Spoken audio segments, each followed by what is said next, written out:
In the name of the one and only, we are beginning the next segment of the Indigo Firmament, and we are going to continue our discussion of confederations and federations, concentrating in this segment on the situation in Afghanistan.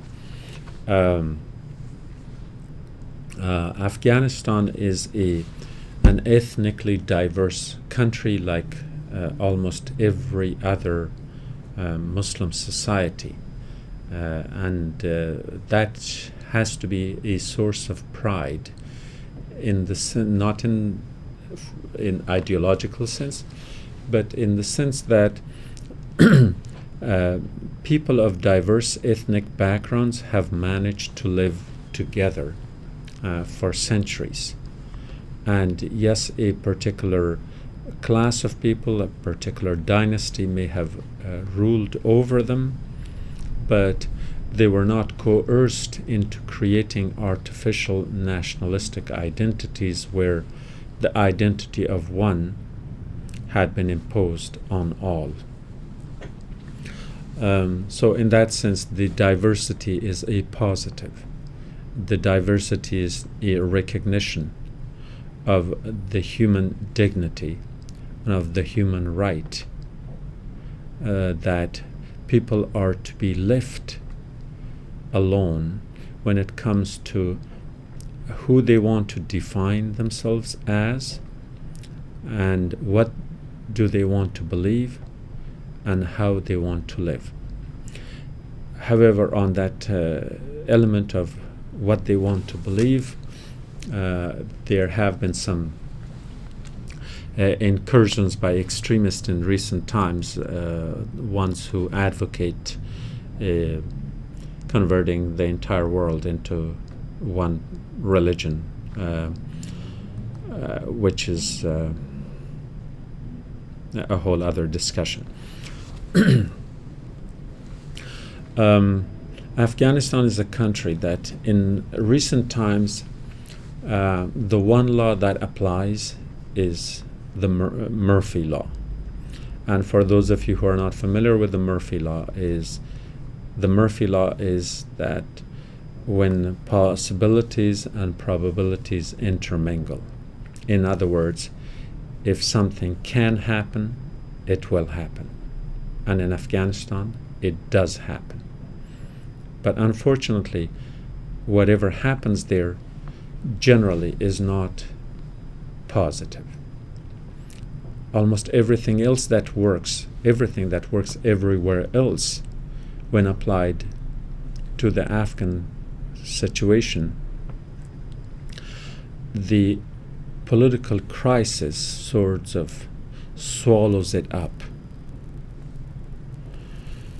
And that is, I think, the greatest of tragedies.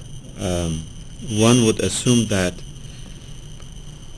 if you had to move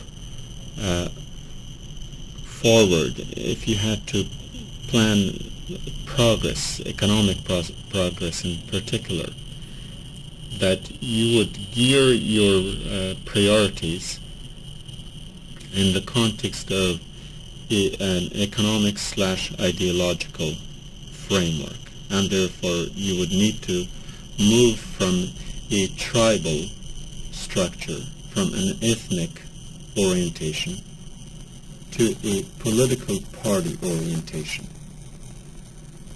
In Afghanistan, that was done. But unfortunately, the formation of political parties that had been very effective in other societies, it had been very bad, to say the least, in Afghanistan. Because in Afghanistan, the parties were still tainted with ethnic identities, even though their labels said otherwise. Afghanistan was the only country with 3 communist parties. Because again, while the foreign orientation of those political parties was either Marxist, Leninist, or Maoist, they had corresponding ethnic components that define them more in the context of the ethnicity of the majority of their members rather than their ideological orientation. We also had Islamist movements that had their parties, again, political parties, but these political parties too were defined more in terms of their ethnic character rather than their ideological orientation. So political parties have not worked for Afghanistan. Now there are some who are in this chaotic situation bewildered by the crisis, and they want to create they want to change the structure, the systemic structure of the state in order to resolve the problems. And again, in my opinion, that's applying the wrong medicine to the wrong wound or to the wrong pain. And in that context, some of the suggestions that are made, and of course they follow up on the issue of fascism, which we addressed in an earlier program, that Afghanistan also suffers from fascism, and primarily two fascist movements who are in reality taking refuge in the past glory that is creating a larger Afghanistan or a larger Khorasan, hoping that that would solve their problem. And here we must say that anytime you have a plan that is not implementable, it had to be identified as a dream. When you cannot apply and implement a plan, it is nothing but a dream. With Afghanistan in such crisis situation, economically, politically, regionally, and in every way, everything falls on the heads of the Afghans. Every stone, as they say, falls on the heads of the Afghans. Therefore, they are not in a position to resolve these problems by creating bigger dreamed states of the past. Not only do they not have the power, but it is often expressed in a totally naive state of mind with an imaginary situation where they totally dismiss the role and function of other states that do have the power. A greater Afghanistan or a greater Khorasan cannot be created in a vacuum, in a void. Other countries in the region as well as globally would have interests, and it is more likely that things will go their way because they have the power rather than the way of the Afghans who do not have the power. In other words, their destiny will not be determined by them because they are not in a position to impose their will on the existing reality. As much as that might be a good dream, that might be an ideal state, that might be a wishful thinking, but for it to materialize, realistically speaking, one must take into account the reaction as well as the interests of the regional powers, and certainly of the global powers. But most Afghan politicians, or at least those who advocate through such greatness in the context of a fascist thought, are thinking within a void, within a vacuum, within an emptiness, where the very thing they advocate is simply not practical nor practicable. It cannot be done because the realities that are determined by others will be in clash with their dreams.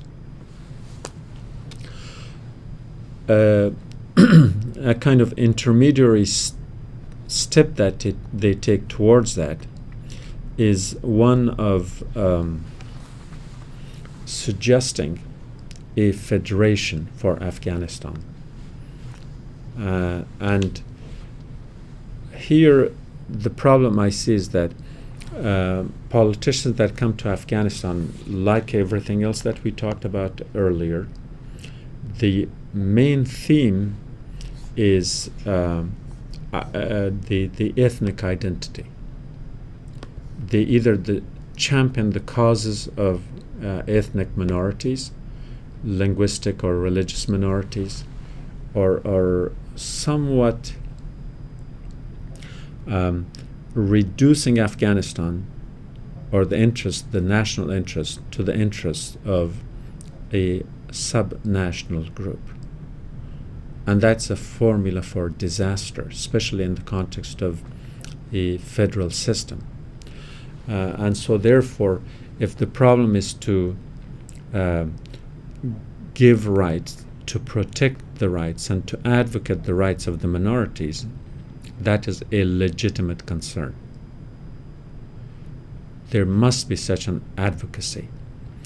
But in the crisis situation of Afghanistan, I think every time you mention the name Afghanistan, and next to it you have to go through the list of, Pashtuns, Tajiks, Uzbeks, and Hazaras, and so on, that the very fact that we have to mention the name of the ethnicities that comprises Afghanistan, it damages the unitary state of Afghanistan.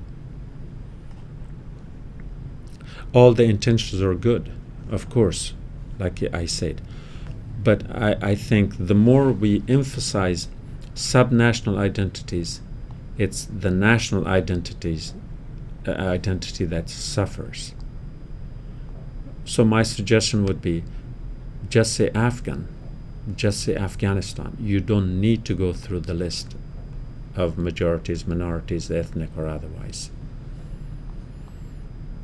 If you believe that Afghanistan ought to be a unitary state, if the belief is that all the residents of Afghanistan are Afghans, that the term Afghan is not to be the monopoly of any particular ethnic group, nor should it be associated with one, but rather that Afghanistan ought to be the national identity of all residents, then you don't have to go through the list of who the identities are, because the more we go through the list, the more the emphasis shifts from Afghan as national identity to Pashtuns and Tajiks and Hazaras and Uzbeks and Pashais and Baluchis and Urmuris and all the rest of them as the sub-national entities. My personal belief, however, is that in Afghanistan the problem is not the defense of the rights of the minorities. And that too, I think if we have to, it's better to say we advocate civil rights, and that's good enough for everyone. It should be good enough. But I think if we look at it closely, not from an emotional point of view, not from an ethnically biased perspective, then the crisis in Afghanistan are that of the violation of the rights of the majority, not the minority. And who are the majorities? The women are the majority. The poor are the majority. The Pashtuns, in the ethnic context, are the majority. And nobody advocates or supports that. Women comprise more than 50% of Afghanistan's population. And it doesn't matter what ethnic group they belong to, their rights are violated. So I think from now on, we should shift, instead of mentioning Hazaran, Pashtun, and Uzbek every time, we should mention only Afghans, but if we want to be specific, then let's go to the majorities, the women and the poor. And yes, if you want to use the Pashtuns who are disenfranchised, that too, perhaps it will resolve the problem by bringing them into the fold. But I'm not going to dwell on that. The thing is, just fight for the rights of the women majority and the majority of the poor and the destitute and the unprivileged and whoever they are. I think if we shift that emphasis, I think we can resolve a lot of problems. The solutions that are offered, such as those that of the formation of a federal system, it is not going to work for Afghanistan for many reasons, and I'm going to discuss those. One, it's the question of the principle. If the problem is the defense of the people, minorities or majorities, then we have to work on the rights of the people within the unitary state. There are many states that are federal systems where the rights of the minorities or the civil rights of the people are protected. There are many systems that are unitary states where the rights of the citizens are protected. In other words, having a particular form of government is not necessarily a part of the solution for the problem we have in Afghanistan. But I think at a more critical level, we can look at it in terms of the human experience. And when it comes to that, I think by human experience, I mean that we humans learn from our own experience as well as the experience of others. Whereas in animals, the tendency generally is that they have to experience everything themselves in order to learn them. In other words, to the best of our human knowledge, animals do not necessarily transfer experience from one to another. And if that is the case, let's look at the reality in terms of how successful federal systems have been. And as I said in the previous program, with super states, federal systems have been successful, the United States being an example. But with smaller states, especially states that had ethnically or religiously diverse communities living within them, federal systems had been disastrous. I can give you a short answer. You want federal system? Right next door is Pakistan. Pakistan was a federal system. That's why it disintegrated, and Bangladesh is no longer part of it. You want an example? I give you Nigeria.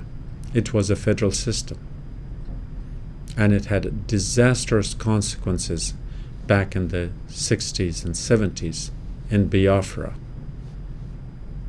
Go and Google what happened in Biafra. Tens of thousands of people were slaughtered and starved because of that federal system. And more recently, go to Yugoslavia. It did not last. Go to Czechoslovakia. It did not last. Go to Malaysia and Singapore. They were part of one government, and it disintegrated, and Singapore became an independent state, city-state at best. And so when you look at the examples that we have had in recent times, examples that are very similar to those of Afghanistan in terms of our ethnic makeup, in terms of our diversities. And if we have to use the concept of learning from the experience of others, then why must we try to replicate a failed experiment, a failed political experiment in Afghanistan? Federalism has not worked. Federalism is a first stage towards the disintegration, because the more decentralized a state is, the more vulnerable. And as politicians generally prey upon the difference, they direct people's attention, they set goals that are not always achievable. Not that politicians always stick to their promises, but it's even worse when they promise unachievable goals. That's where the disaster occurs. So if we go to the context of even if we question it, like what kind of a federal system you want, and a lot of these politicians that advocate federalism for Afghanistan, they generally cannot or do not want to define it. They create an ideal state, assuming that everything else will fall into place. That has not been the case for in terms of the human experience in states that are more comparable to Afghanistan. Afghanistan is not the United States, nor would it ever become the Soviet Union. Afghanistan is more likely to become the disintegrated Pakistan or the disintegrated Yugoslavia. And the tragedies that those states have, the disintegration of those states had followed, or things that cannot be ignored. Czechoslovakia might have been an exception. Again, it's not an exception because it did disintegrate, but it may not have had as much tragedy as Yugoslavia, because it was only the Czechs and the Slovaks who were very clearly defined in terms of where they lived and all that. So the tragedy of it might have been less, but the disintegration of it nonetheless was there. For the case of Afghanistan, let's assume that it becomes a federal state. What do we mean by that? Will there be a president? Well, there had to be if it's a state. Now, who is going to be the president? Would the president be the head of one of these states, sort of semi-autonomous or autonomous states within? And if it is it going to be rotational?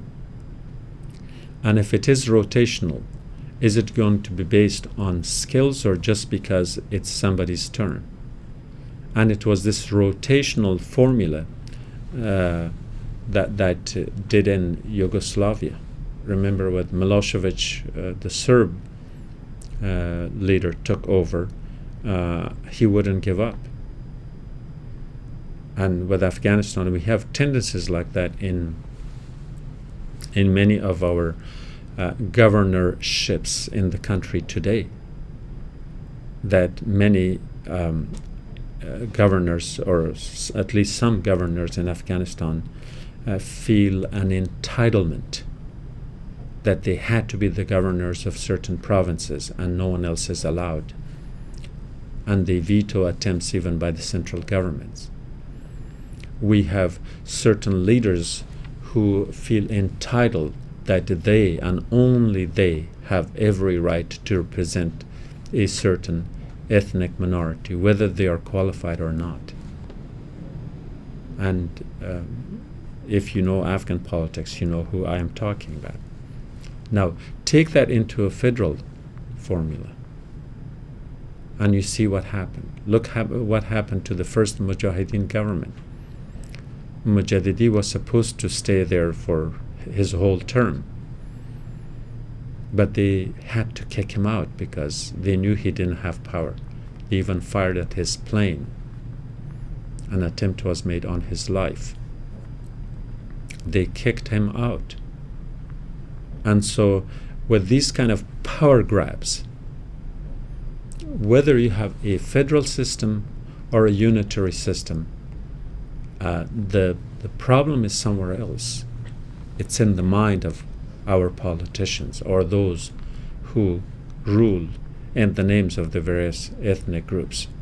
And so that is the problem. The problem is not the unitary or the federal state.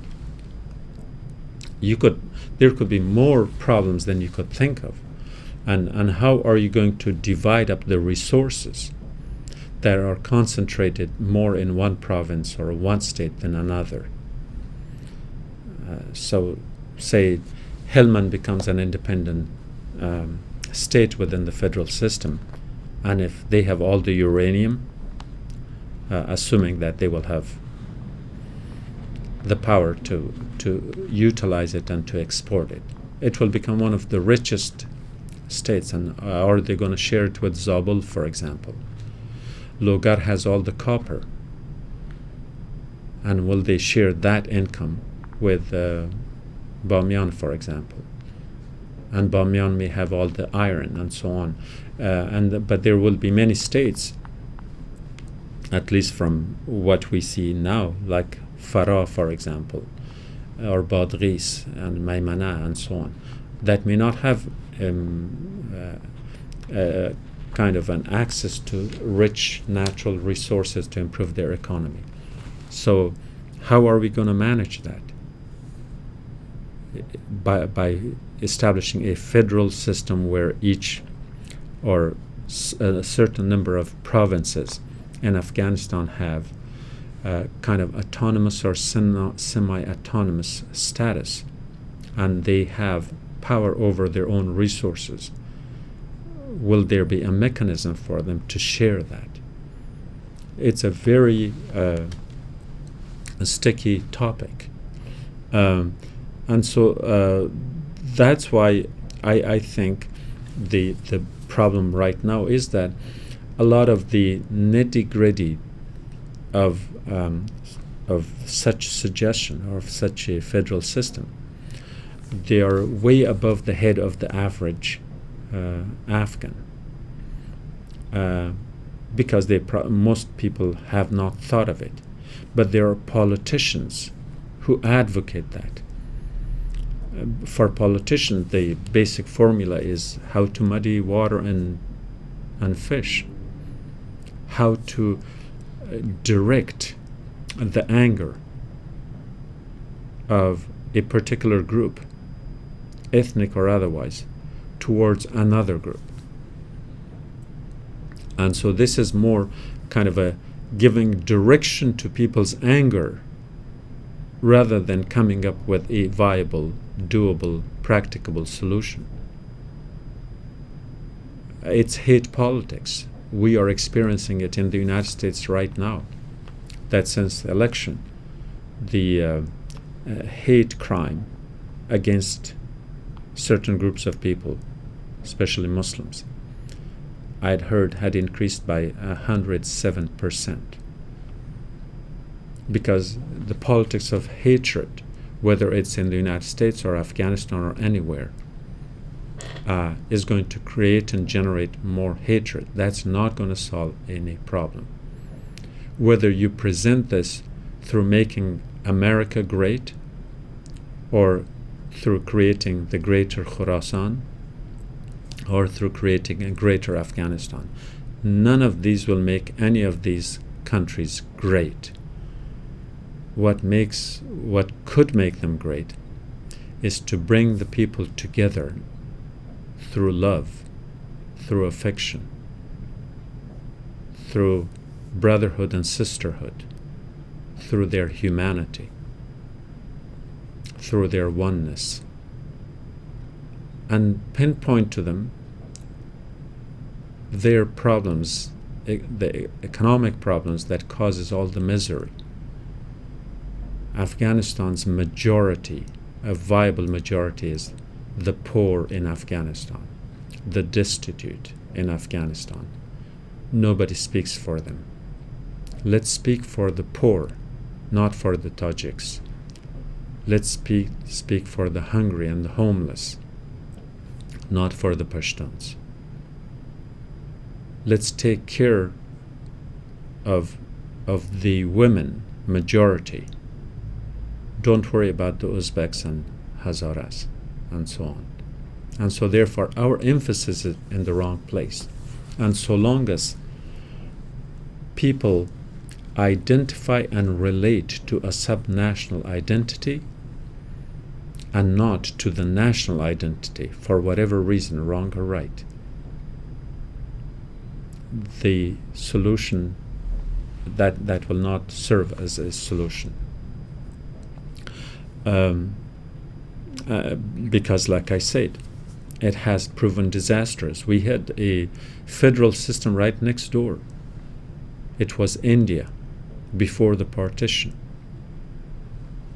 And they partitioned it based on that concept of federalism. And the death toll went into hundreds of thousands, not tens of thousands, but hundreds of thousands. Again, you can Google the pictures of the tragedies of the Indian partition. And then subsequently we had the partition between the other federal system, which was Pakistan and Bangladesh, into one. And in all of this, it was again hatred. In the case of Pakistan and Bangladesh, it was the Bengalis who were the majority, and the minority Sindhis under Zulfikar Ali Bhutto could not win. So they directed their hatred towards the Bengalis, and the Bengalis had no choice. And of course India came to their help, happy to divide and conquer, and they did. How many regional states would be happy to divide and conquer Afghanistan? You have dreams for Afghanistan, they have dreams for their countries too. Therefore, we have to look at it in another way too, and that is that in the context, the general context that I discussed earlier, that of the East-West, just as every effort for a confederation has failed partly through Western interference, and let me underline the word partly, because there were internal factors too.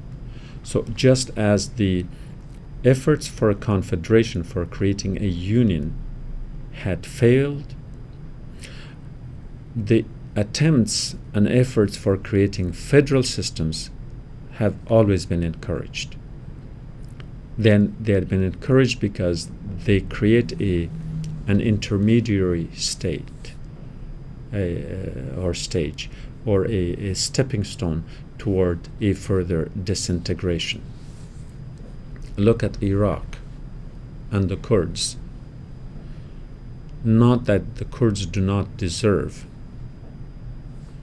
the civil rights and liberties that they were denied by the central government in Baghdad, but that eventually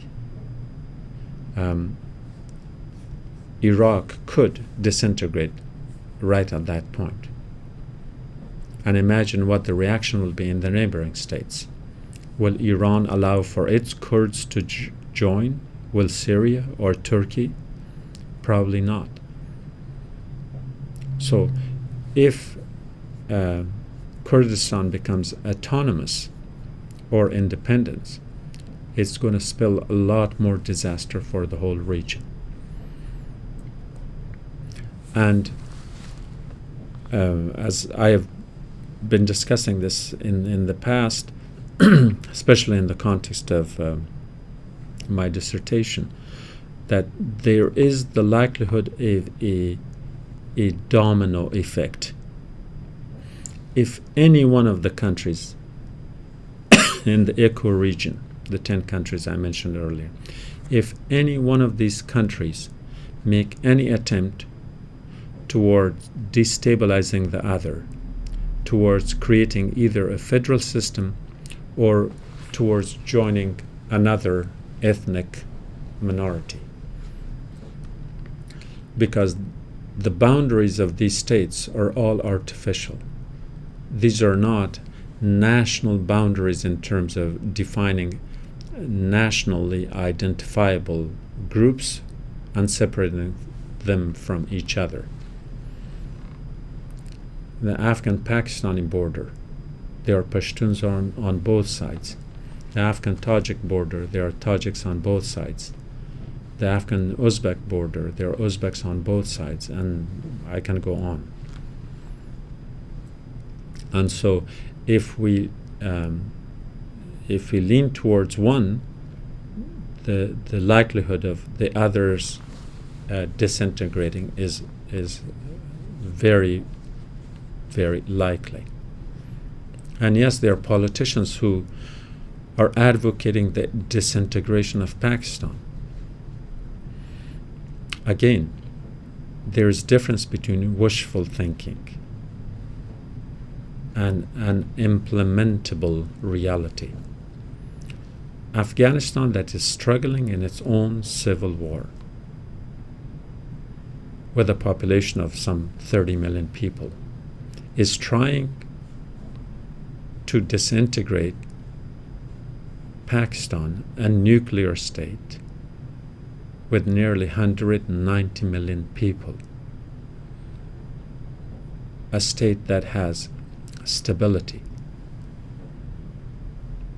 And it is ridiculous to think that, because Pakistan will not disintegrate by itself unless Afghanistan is disintegrated with it. And when Afghanistan disintegrates, Tajikistan will, and it goes on and on. There will be no end to it.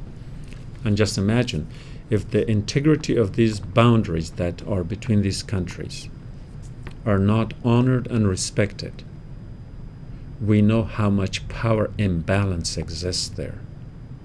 And the more powerful ones will swallow up, not because they have the right to, but because the power balance would shift. And there's going to be no end to that. We see that at a smaller scale in Syria. We see that at a smaller scale within Iraq or within Afghanistan. But if these boundaries are violated, and in that case there's no end to that. And what I'm suggesting is that not that a federal system is all bad, but in the crisis situation, that everything in Afghan politics, as I said,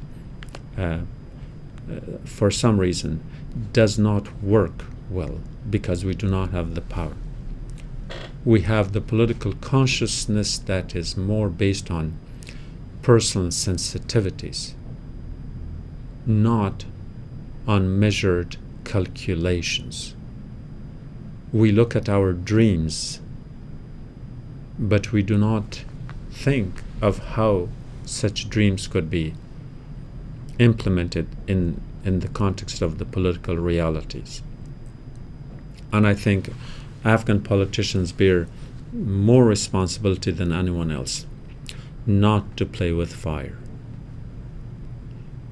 because disintegration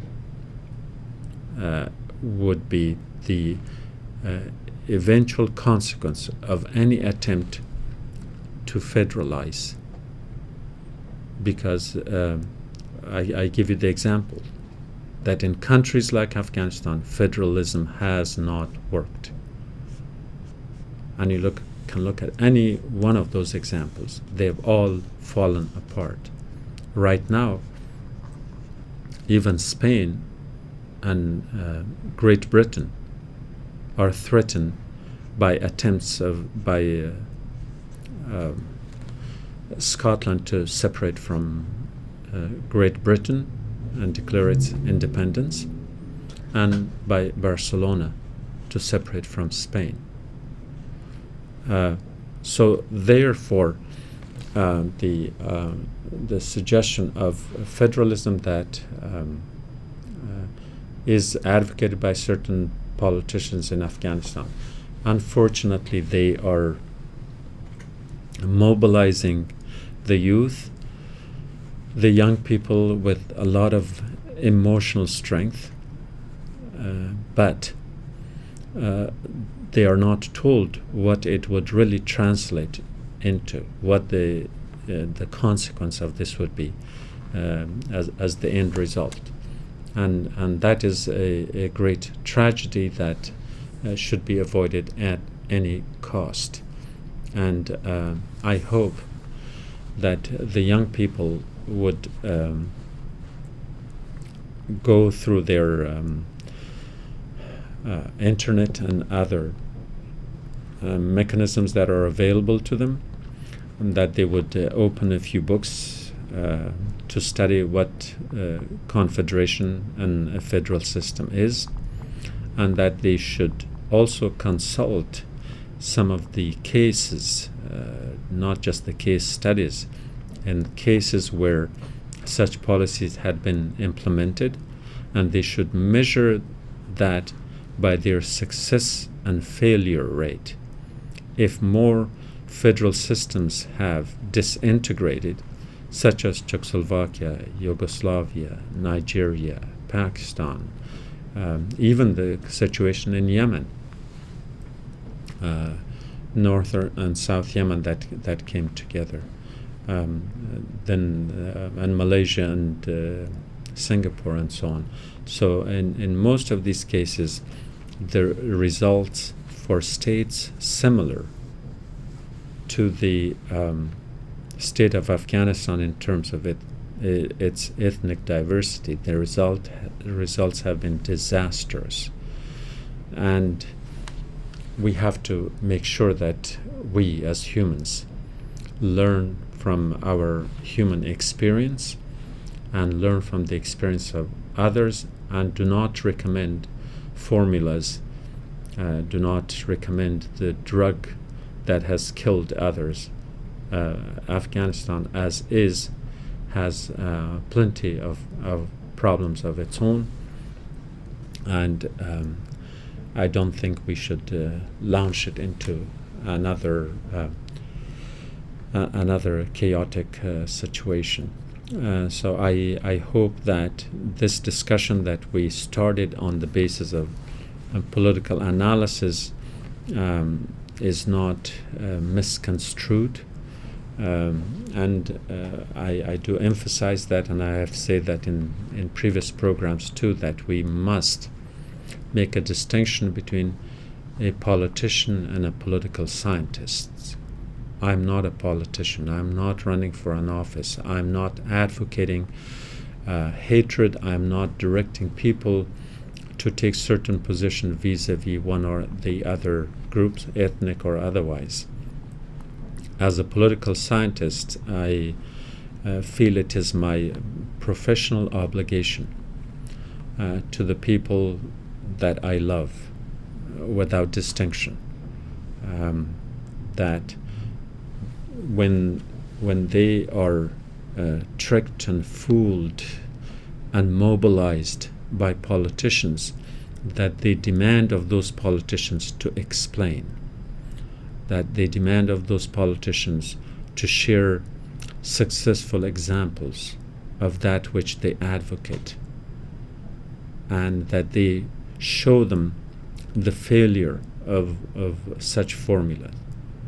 And that's why the last few programs that I have dedicated, one to federalism in Afghanistan, another to fascism in Afghanistan.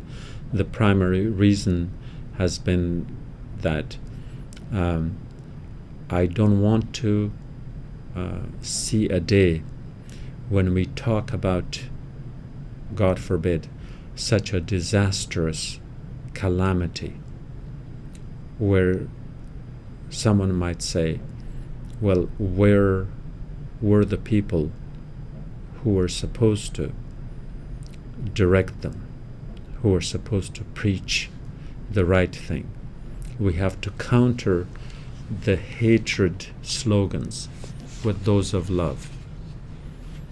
We should love all humanity, of course. We should love all of nature, of course. That is my personal philosophy. But the ants and the bees probably won't understand my English. And probably many in Afghanistan wouldn't. And that's why I will have a separate session, a parallel session, parallel to that of the Indigo Firmament, in the Nilgun Command session, where I will address these same issues, and that time that more in the language of people who could understand. Until then, I bid you farewell. Have a nice day.